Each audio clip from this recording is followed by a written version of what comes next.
उक्कडगाव आणि आसपासच्या परिसरात वावरत असलेल्या वाघानं वन विभागाला पुन्हा हुलकावणी दिली आहे। वाघाचा ठाव ठिकाणा आम्हाला माहित आहे, त्याला लवकरच पकडू असे सांगणाऱ्या वन विभाग आणि ताडोबा रेस्क्यू टीमला वाघ नेमका कुठे गेला आहे याचा ठाव लागत नाहीये।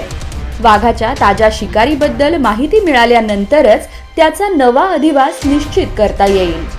वाघाला शोधण्यासाठी लातूर आणि भूम येथील वन विभागाच्या कर्मचाऱ्यांची मदत घेतली जात आहे।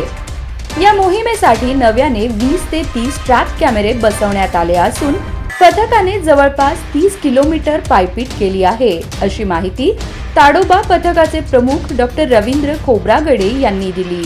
येडशी अभयारण्य, उक्कडगाव आणि कडकनाथवाडी अशा वाघाच्या हालचाली नोंदल्या गेल्या आहेत। मात्र उक्कडगाव नंतर वाघ कोणत्या दिशेने गेला याचा ठिकाणा लागलेला नाही। पथकाचे प्रयत्न असूनही ट्रॅप कॅमेऱ्यात वाघ कैद झालेला नसल्यानं पथकाला निराशा येत आहे। आता वाघानं भूम तालुक्यात आगेकूच केल्याचा अंदाज वर्तवण्यात आलाय। दुसरीकडे वन विभागानं गावोगावी दवंडी देत नागरिकांना शेतात एकटे न जाण्याचं, अफवांवर विश्वास न ठेवण्याचं आणि वाघाला हानी पोहोचवू नये असे आवाहन केले आहे। मिशन ऑपरेशन टायगर अंतर्गत पथक रात्रंदिवस वाघाचा पाठलाग करत आहे।